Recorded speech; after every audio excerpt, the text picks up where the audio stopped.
दोस्तों नमस्कार। Learning by AP sir YouTube channel में आपका स्वागत है। इस वीडियो में हम जूनियर एडेड के जनरल नॉलेज यानी सामान्य ज्ञान के 50 क्वेश्चन का डिस्कशन करेंगे। उसके बाद पार्ट 2 में जो सामान्य ज्ञान का जो सब्जेक्ट वाला सेक्शन था उसके क्वेश्चन का डिस्कशन करेंगे। तो शुरू करते हैं। पहला क्वेश्चन था, भारत में वस्तु एवं सेवा कर जीएसटी कब से लागू किया गया?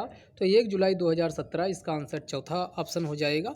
ये क्वेश्चन बहुत बार रिपीट हुआ है और आगे आने वाले एग्जाम के लिए भी इम्पॉर्टेंट है, तो जीएसटी अच्छे से तैयार कर लीजिए।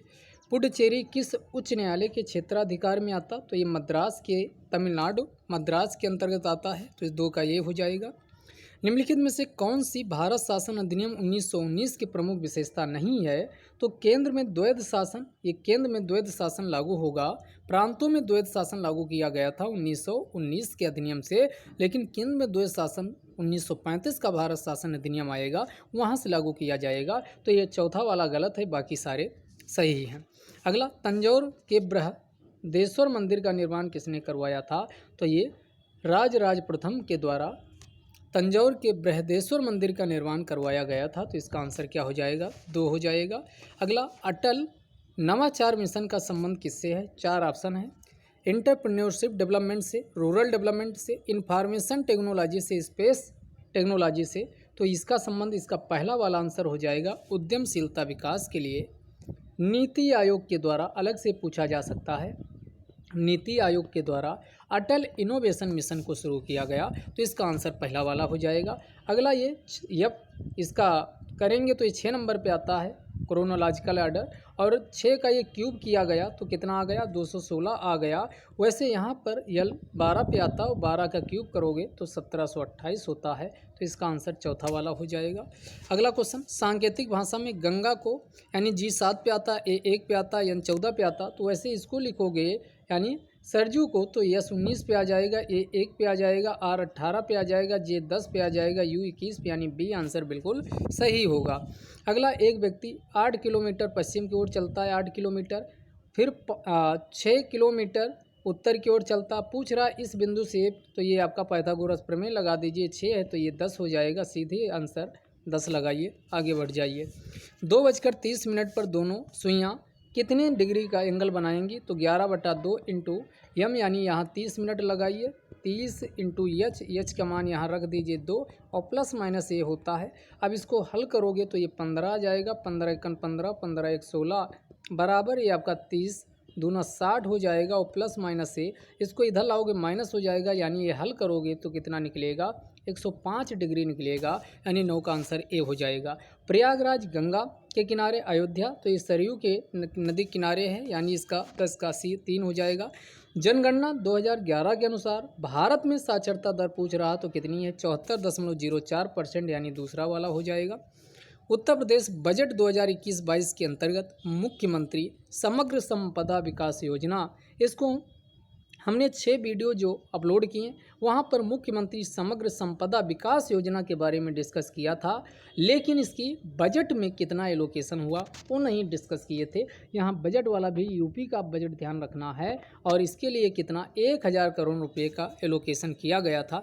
वैसे भी कॉमन सेंस लगा कि आप ये 5000 तो काट सकते थे, 500 भी काट सकते थे क्योंकि बहुत कम है, तो ये आपका 1000 और 2000 भी काट सकते थे, तो गेस भी करते तो बी ऑप्शन।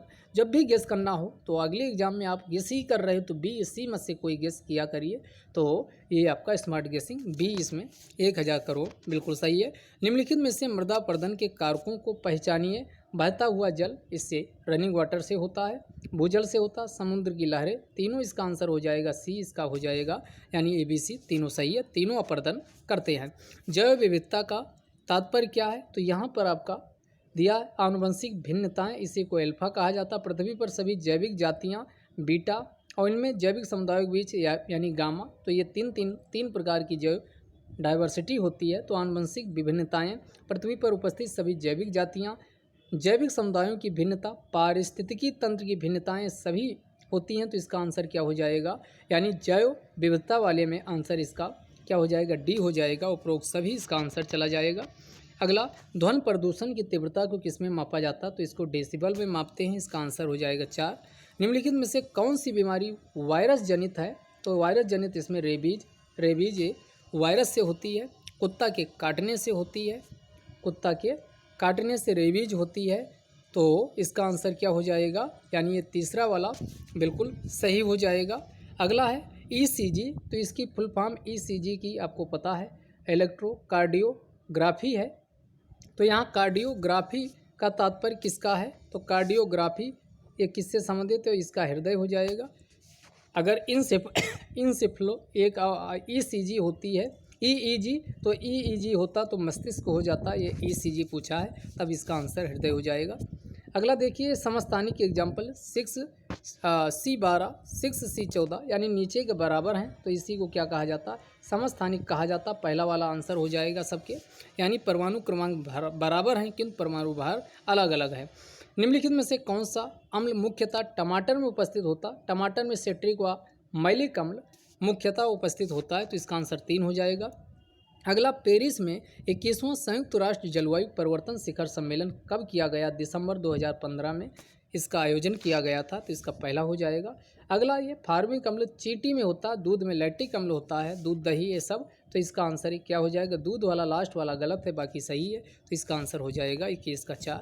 रक्षा मंत्रालय भारत सरकार द्वारा अगस्त 2020 में प्रारंभ किया गया सार्थक क्या है, सेम क्वेश्चन सार्थक वाला यूपीपीसीएस 2020 के प्रीलिम्स में पूछा गया था, सेम क्वेश्चन सेम ऑप्शन, इसीलिए कहते हैं कि आप पेपर का जो डिस्कशन हो वो ज़रूर देखा करिए। हालांकि इसका आंसर क्या हो जाएगा, यानी ये सी ऑफशोर पेट्रोल शिप इसका है, और ये यही सेम क्वेश्चन सार्थक वाला यूपीएससी के सीएपीएफ में भी पूछा गया था, वो लेकिन वहाँ पैटर्न चेंज था, वहाँ इसको किसने बनाया, गोवा शिपयार्ड बिल्डर्स के द्वारा इसको निर्मित किया गया था, ये वहाँ पर पूछा गया था। तो आप क्वेश्चन पेपर देखने का बहुत फ़ायदा मिलता। अगला वाला फिर ये पीसीएस का सेम क्वेश्चन रिपीट है, यूपी पीसीएस में सेम क्वेश्चन पूछा था, आरओ में पूछा था, तो पीसीएस के क्वेश्चन यहाँ जो सुपर टेट हो या टेट हो यहाँ पर रिपीट होते, तो इसका आंसर लक्षद्वीप हो जाएगा 100%। जैविक वाला केंद्र शासित प्रदेश बना था लक्षद्वीप। अगला निम्न घटनाओं पर विचार कीजिए। साइमन कमीशन की नियुक्ति 1927 में हुई थी, 28 में भारत आया। जलियांवाला बाग 1919 में हुआ। महात्मा गांधी की दांडी यात्रा 1930। फिरोज शाह की मेहता की मृत्यु 1915 हुआ था। यानी यहाँ 4 से शुरू करिए, और 4 से शुरू करेंगे तो 4, और 4 के बाद फिर आपका कौन आ जाएगा, ये 1919 वाला, यानी आपका 4 के बाद सीधे 2 आएगा। 4 2 एक ही ऑप्शन में है, 4 2 4, उसके बाद 2, उसके बाद 1 साइमन कमीशन, और फिर ये इसका आंसर दूसरा वाला हो जाएगा बी। अगला अभिनव भारत समाज की स्थापना विनायक दामोदर सावरकर के द्वारा की गई थी, तो 25 का ये हो जाएगा। भारतीय केंद्र सरकार द्वारा प्रारंभ किया गया मिशन जल जीवन हर घर में एक नल का लक्ष्य सर्वप्रथम किस राज्य ने पूरा किया, तो ये गोवा ने। 2024 तक सभी घरों में पेयजल नल के माध्यम से पेयजल की लक्ष्य रखा गया, तो ये गोवा इसका आंसर हो जाएगा। भारत के किस राज्य में धार्मिक त्यौहार थाईपुसम मनाया जाता है, ये तमिलनाडु में मनाया जाता है, तो इसका आंसर 27 का तीसरा हो जाएगा। किसान कल्याण मिशन, जो लोग वीडियो देखे होंगे यूपी स्पेशल, वहाँ पर हमने इसको बहुत डिटेल डिस्कस किया था, उनको ज़रूर ये क्वेश्चन मिल गया होगा कि किसान कल्याण मिशन उत्तर प्रदेश सरकार के द्वारा शुरू किया गया। वैसे भी यूपी का एग्जाम दे रहे हो तो कॉमन नहीं भी पता हो तो यूपी ही लगाइए। 2020 का बुकर पुरस्कार सगी बेन के लिए दिया गया रचना है, ये रचना यहाँ दी हुई। हाल ही में भारत और अफगानिस्तान की सहमति से शाहतूत बांध, इसी को लालंदर बांध के नाम से भी जाना जाता है, ये मैदान नदी पर निर्मित है, तो इसका काबुल की एक सहायक नदी है मैदान, उस पर बनाया गया। भारत ने इसको निर्मित किया है भारत के प्रयास से। अगला, अकबर ने किस वर्ष पहली बार जजिया कर समाप्त किया था, तो अकबर के द्वारा कई जो सामाजिक उस समय की कुरीतियाँ थी या कई प्रकार के कर लगते थे, जैसे तीर्थ यात्रा कर 63 में समाप्त किया, 64 में जजिया कर, दास प्रथा 62 में समाप्त किया, तो ये सब यहाँ पर समाप्त किए गए थे। 64 इसका आंसर हो जाएगा।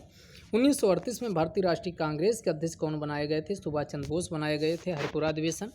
निम्नलिखित में से किस वर्ष सुरेंद्र नाथ बनर्जी को सिविल सर्विस से हटाया गया था, ये क्वेश्चन आप लोग बताइएगा, ये देखने ये एग्जैक्ट अभी डेट इसको नहीं देख पाए, आपको कमेंट बॉक्स में बता देंगे इसका कौन सा आंसर इसका है। फिलहाल इसका आंसर 1867 इसी में कोई होना चाहिए, इसको बता देंगे। अगला, ब्राह्मी लिपि का उद्वाचन किसके द्वारा? तो 1837 में सबसे पहले जेम्स प्रिंसेप के द्वारा किया गया था। अगला, निम्नलिखित राजवंशों को सही क्रम में लगाना है। सबसे पहले हर्यक वंश आएगा, फिर नंद वंश आएगा, फिर मौर्य वंश, और मौर्य वंश जब खत्म होगा तो मौर्योत्तर काल में शुरुआत होगी किसकी? शुंग वंश की। तो यहाँ से शुरू करिए, 2 3 4 2 3 4 और लास्ट में 1 आएगा, यानी इसका 4 चौथा लास्ट हो जाएगा। भारत के किस राज्य में वन के अंतर्गत क्षेत्र सबसे अधिक है? तो यहाँ मध्य प्रदेश हो जाएगा नंबर 1 पे। एरिया वाइज पूछ रहा है तो इसमें मध्य प्रदेश में सबसे ज़्यादा है। निम्नलिखित में से कौन सी नदी डेल्टा नहीं बनाती? जो इधर की नदियां हैं किसमें?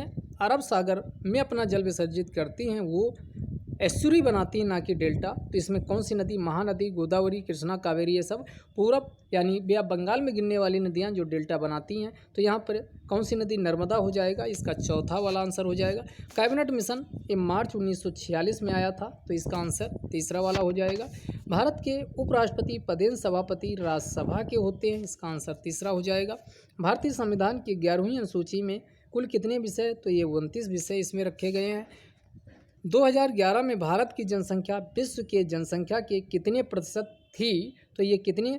तो ये 17.5%, सॉरी ये इसका आंसर ये हो जाएगा 16.5%। कितनी? 16.5% है। भारत की जनसंख्या विश्व के जनसंख्या के बराबर थी। कितना? 16.5% इसका आंसर हो जाएगा। अगला, कुमायूं हिमालय। तो कुमायूं हिमालय सतलज व काली नदी के बीच में पड़ता है, इसी को कुमायूं हिमालय के नाम से जाना जाता है। तो ये कुमायूं हिमालय हो जाएगा, यानी कुमायूं हिमालय का मतलब हुआ उत्तराखंड वाला हिस्सा, उत्तराखंड वाला हिस्सा हो जाएगा। अगला, हरित क्रांति का संबंध किससे है? तो खाद्यान्न फसलों के उत्पादन से 43 का दूसरा वाला हो जाएगा। भारत का कौन सा समुद्र तट प्रायः चक्रवात से प्रभावित होता? तो ये उड़ीसा, सुनते हो आए दिन, चक्रवात से प्रभावित होता है। निम्नलिखित में से भारत का सबसे बड़ा रेलखंड कौन सा है? तो ये उत्तर रेलवे दिल्ली वाला जोन हो जाएगा। अगला, जो मृदा जल के द्वारा वहन होती है उसी को क्या बोलते हैं? एलुवियल या जलोढ़ कहा जाता है।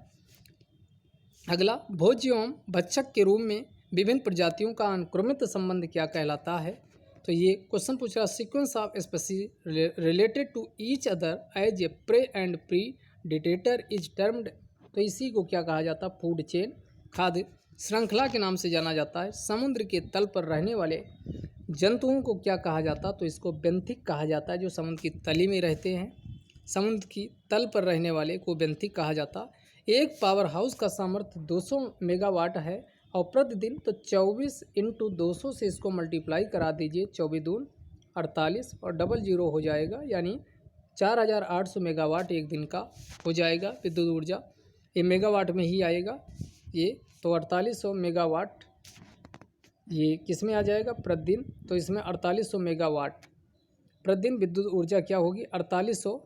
देखो इसमें 4800 कई हैं मेगावाट। अब यहाँ इसको अगर आपको नहीं पता कि जो विद्युत ऊर्जा होती है उसका मात्रक जूल होता है, तो आप यहाँ गलती कर देंगे। तो इसका क्या आ जाएगा? 4800 मेगावाट, या इसी को किस नाम से जाना जाता है? यूनिट के नाम से जाना जाता। तो 4800 मेगावाट ये घंटा हो जाएगा। 4800 मेगावाट घंटा, ये पहला वाला आंसर हो जाएगा। 4800 मेगावाट घंटा ऊर्जा कार्य का मात्रक जूल होता है। यहाँ पर पूछा गया प्रतिदिन विद्युत ऊर्जा कितनी होगी, तो ये आपका 4800 मेगावाट घंटा हो जाएगी। अगला, राष्ट्रीय विज्ञान दिवस मनाया जाता है, तो ये 28 फरवरी को मनाया जाता। तो ये आपके 50 क्वेश्चन थे। इसके बाद ये अन्य जो क्वेश्चन है उसका भी डिस्कशन सेकंड पार्ट में करेंगे, जो इसमें आपके सब्जेक्ट के क्वेश्चन हैं। तो ये वीडियो यहीं तक, अगले वीडियो में फिर मिलेंगे। तब तक के लिए जय हिंद, जय भारत।